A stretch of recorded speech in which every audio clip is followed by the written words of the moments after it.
Bonjour à tous et bienvenue sur notre chaîne. Aujourd'hui, on vous parle d'un des sujets de l'heure dans l'univers des technologies. Fuite de données, rançon, vol d'identité, fraude ou données utilisées pour prédire des achats. Eh bien oui, vous devinez sûrement de quoi on va vous parler, la cybersécurité. Comment résumer la cybersécurité? Eh bien, c'est un ensemble de mesures mises en place afin de protéger les individus ainsi que les actifs informatiques et les données d'une organisation. On ne peut pas vous parler de cybersécurité sans vous mentionner les risques et les causes pourquoi il faut que vous vous protégiez.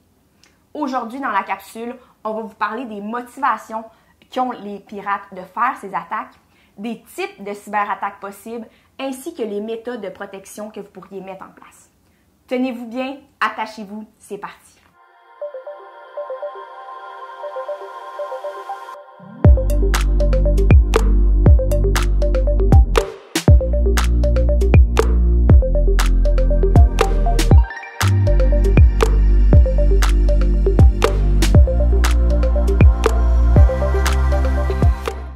D'abord, il faut comprendre que les risques informatiques et les méthodes utilisées par les pirates ont grandement évolué dans le temps. Par exemple, l'un des premiers pirates en 1960, qu'on nommait Captain Crunch, utilisait une fréquence, soit la même fréquence que le sifflet cadeau des céréales Captain Crunch, afin de pirater les systèmes téléphoniques pour faire des appels interurbains gratuits. Aujourd'hui, les attaques ont pris une plus grande ampleur et sont souvent faites par des organisations. Pensez seulement au nombre d'appels de fraude que vous recevez dans un mois. Ou encore le nombre de nouvelles qu'on entend qu'un pirate a obtenu des informations d'une entreprise et demande une rançon. Autrement dit, les pirates sont de plus en plus organisés et ont des objectifs de plus en plus lucratifs. Avant de se lancer dans la capsule, il faut faire une précision importante afin de distinguer le terme confidentialité de cybersécurité. La confidentialité, c'est le devoir de restreindre l'accès et la divulgation d'informations afin de protéger la vie privée et les informations sensibles. La sécurité, elle, c'est un des outils qui permet de protéger les données pour préserver la confidentialité des renseignements personnels et des informations sensibles d'une organisation. De nos jours, les cyberattaques peuvent avoir plusieurs motivations différentes.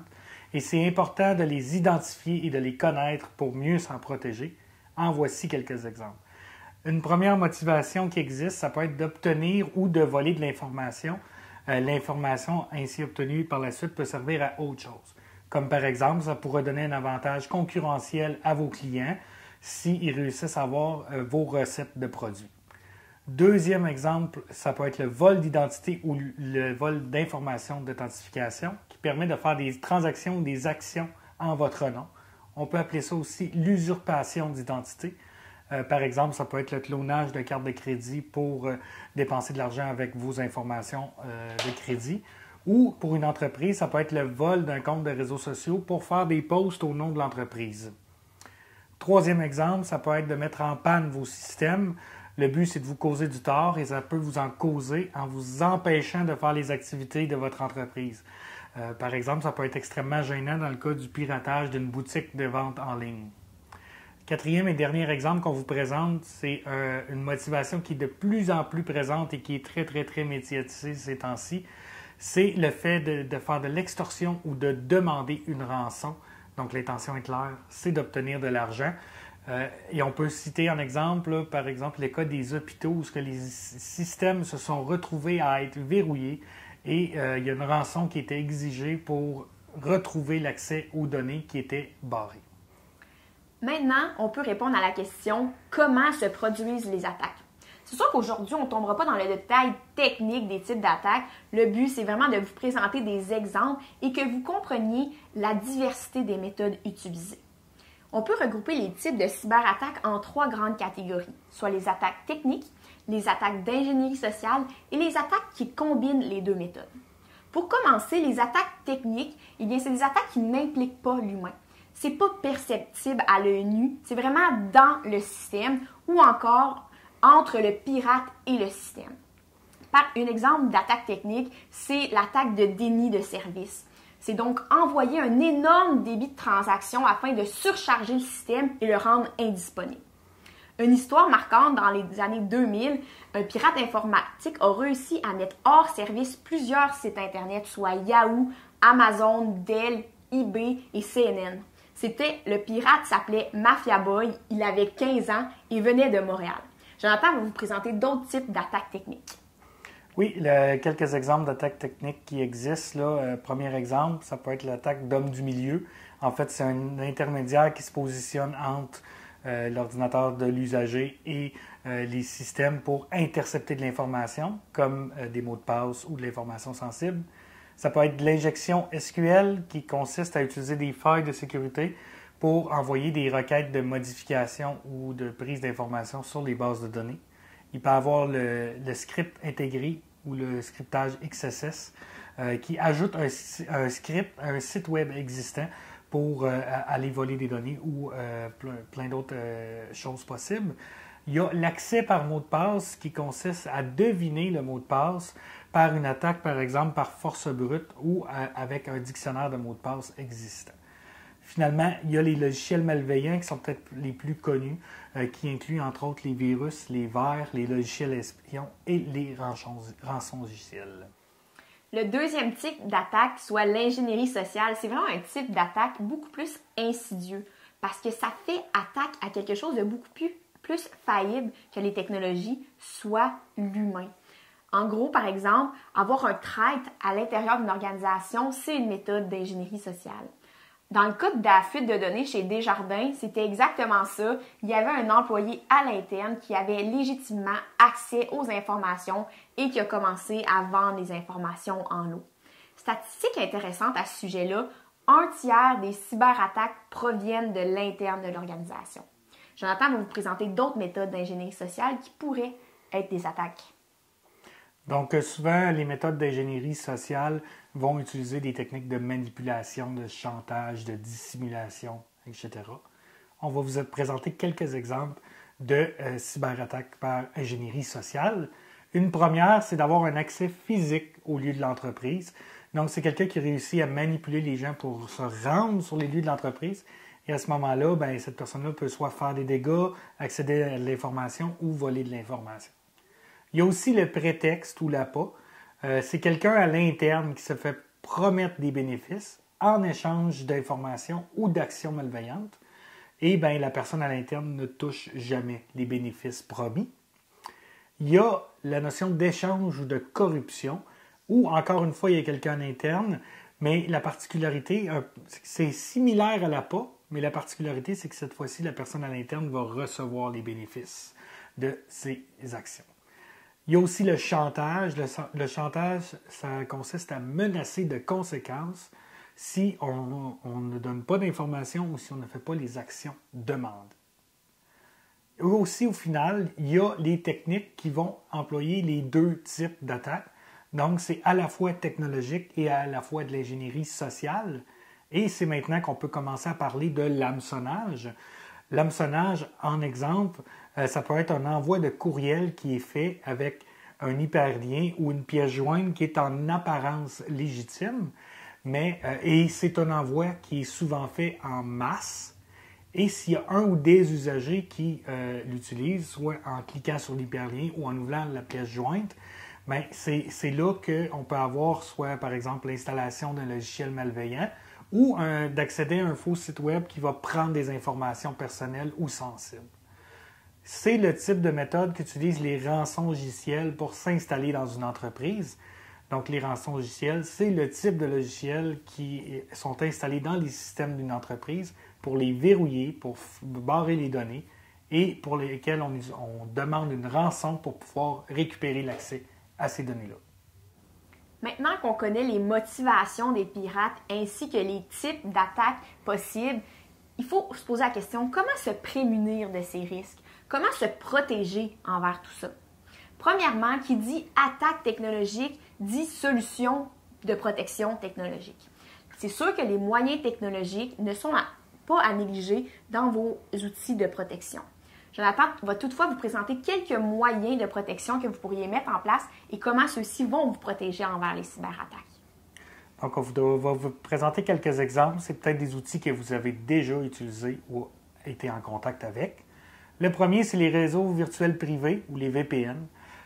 C'est quoi le principe? C'est que ça va créer un tunnel, par exemple, entre le réseau d'un domicile de télétravailleurs et le réseau de l'entreprise. Et ce que ça permet, entre autres, c'est de protéger contre les attaques d'hommes du milieu, et ça peut éviter le vol d'identité ou l'usurpation. Il y a les antivirus qui peuvent identifier les logiciels malveillants au moment de l'installation. Ça peut permettre, entre autres, d'éviter d'installer des logiciels espions ou un rançon logiciel. Il y a les pare-feux. Les pare-feux contrôlent les accès de sources inconnues au réseau et ça peut permettre aussi d'isoler certaines parties du réseau. Ça peut éviter les intrusions et les attaques de déni de service. Il y a l'authentification double facteur qui est de plus en plus présente, qui permet, avec un deuxième niveau d'authentification, d'éviter l'accès suite à un vol ou à un cassage de mots de passe. Il y a la redondance ou la sauvegarde de données qui permet de récupérer ces données et, par exemple, d'éviter d'avoir à donner une rançon dans le cas de l'installation d'un rançon logiciel. Ce sont des exemples et ces moyens-là ne sont pas infaillibles. Mais même s'ils ne sont pas infaillibles, ce sont des moyens indispensables et certaines peuvent être plus pertinentes selon votre contexte. Notez que c'est très, très intéressant d'être accompagné par des experts pour mettre en place ces protections-là. En plus que d'être accompagné, ça peut vous assurer de faire un choix qui est adapté à votre contexte et de vous assurer que le déploiement est fait de manière adéquate. Aussi, il existe des moyens pour se prémunir des méthodes d'ingénierie sociale et de l'hameçonnage. Et oui, c'est maintenant qu'on reparle de culture d'entreprise. Et à quel point c'est important d'impliquer les employés, de les sensibiliser et de trouver des moyens de les faire adhérer à des bonnes pratiques. Les employés doivent être conscients des risques, des conséquences et des impacts que ça peut avoir sur l'entreprise et sur eux. Mais il y a un piège dans tout ça, et on l'a peut-être tous déjà vécu, c'est des vidéos de formation qui peuvent être infantilisants et qui font la risée de tous au sein de l'entreprise. C'est important de prendre ça au sérieux et de démontrer que l'entreprise prend ça au sérieux. Entre autres aussi, il faut éviter que l'entreprise aille à l'encontre des bonnes pratiques qui sont présentées dans les formations de cybersécurité. Par exemple, si on veut éviter que les usagers cliquent sur des liens qui vont mener à des faux sites web, il ne faut pas envoyer des courriels qui disent « Veuillez consulter le lien suivant ». Ça empêche d'adopter des bonnes pratiques. Pour amener des comportements cybersécuritaires, il faut faire preuve de leadership et de s'assurer de sensibiliser aux risques et conséquences. Si on est cohérent, si on considère nos employés, si on pense à comment les aider à aller dans la bonne direction, ça peut vraiment, vraiment augmenter le niveau de sécurité de votre entreprise. On ne peut pas parler d'ingénierie sociale sans faire un retour sur la confidentialité. Et il y a une autre méthode possible aussi pour augmenter le niveau de sécurité et favoriser la confidentialité. C'est de limiter l'accès aux données aux employés avec la gestion des droits d'accès. Et il y a une philosophie en gestion des droits d'accès qui dit que, au départ, on ne donne aucun accès par défaut aux usagers. Et on donne graduellement les accès qui sont nécessaires aux usagers ou aux groupes en fonction des besoins de leur travail. Il faut garder en tête qu'en ce moment, il y a un enjeu grandissant dans ce milieu, soit la sécurisation versus la fonctionnalité. C'est sûr que l'objectif de la sécurité, c'est de mettre en place des obstacles, comme quand on barre la porte en quittant de la maison. Donc, c'est normal que de retour à la maison, il faut débarrer la porte. Ainsi, c'est la même chose avec la cybersécurité. Si les gens impliqués, soit les employés, n'ont pas compris l'importance et les raisons de protection de barrer la porte, c'est là que la vigilance va tomber. Les usagers risquent de se trouver des raccourcis pour contourner les obstacles mis en place. Par exemple, cacher leur mot de passe sous leur clavier d'ordinateur. C'est comme cacher la clé de la maison sous le paillasson d'entrée. Malgré tout, il vous faut trouver un moyen fonctionnel, sécuritaire, mais demeurer efficace. Par exemple, si vous réduisez au maximum les accès, ça pourrait causer des délais déraisonnables pour les demandes d'accès et ainsi créer des frustrations auprès de vos employés. Donc, il faut éviter les aberrations et trouver un équilibre. Il faut que vous mettiez en place les mesures adéquates de protection où les employés vont être capables de les respecter sans nuire à leur travail. C'est là qu'on peut un peu reparler de la culture du changement. Il vous faut trouver des mesures pour mobiliser vos employés afin que vos usagers sachent qu'ils ont été écoutés et que les mesures en place ne seront pas des solutions inadaptées à leur réalité quotidienne. C'est bien beau toutes les méthodes qu'on vous a présentées aujourd'hui pour contrer les cyberattaques, mais la question est, est-ce suffisant? Eh bien, la réponse est non. S'il y a une chose que vous devez retenir de notre capsule aujourd'hui, c'est que personne n'est à l'abri et que même si vous avez des méthodes de protection mises en place, vous n'êtes pas à l'abri. Il pourrait y avoir des nouvelles failles de découvertes dans vos systèmes ou encore un nouvel type d'attaque créé. Il faut savoir que vous n'êtes pas à l'abri, ainsi il faut que vous continuez à vous sensibiliser aux risques et donc rester vigilant. La cybersécurité, c'est un domaine qui évolue très rapidement. Il faut donc que vous restiez proactif. Il faut aussi que vous restiez à l'affût des nouveaux risques et prendre des actions en continu pour votre protection. N'hésitez surtout pas à consulter des experts à l'externe pour vous aider dans votre démarche. Ceux-ci sont spécialisés et sont toujours à jour sur les nouveaux risques et les nouvelles évolutions de cyberattaques. Si toutefois vous avez une équipe à l'interne dans votre entreprise, considérez qu'il vous faut des profils différents au sein de votre équipe afin d'assurer le succès de vos mesures de protection. Quand on veut dire profil différent, qu'est-ce qu'on veut dire? Eh bien oui, il vous faut des gens plus techniques pour gérer toute la réseautique, l'accès aux données, l'infrastructure informatique, mais il vous faut aussi des gens plus axés sur l'humain, des bons leaders, des formateurs, des gens qui vont être en mesure de sensibiliser et mobiliser les usagers. Et il vous faut aussi quelqu'un qui va faire la veille technologique afin de rester à jour sur l'évolution de la cybersécurité.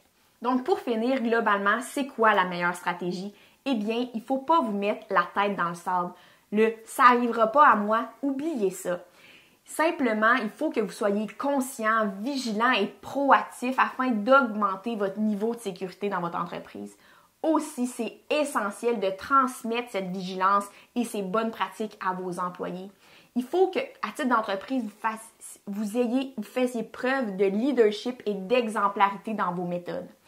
Ainsi, sensibilisez les gens aux risques, mais aussi aux conséquences et prenez le temps de vous former sur la méthode pour bien réagir si vous subissez une attaque. Encore aujourd'hui, on vous encourage à vous faire accompagner de l'externe parce que si vous êtes expert dans votre domaine, eh bien, il y a des experts en cybersécurité qui sont là pour vous aider. C'est ce qui termine notre capsule pour aujourd'hui. On espère que vous avez apprécié et on vous invite à vous abonner pour ne rien manquer. Le prochain sujet, on va parler d'intégration technologique. À bientôt!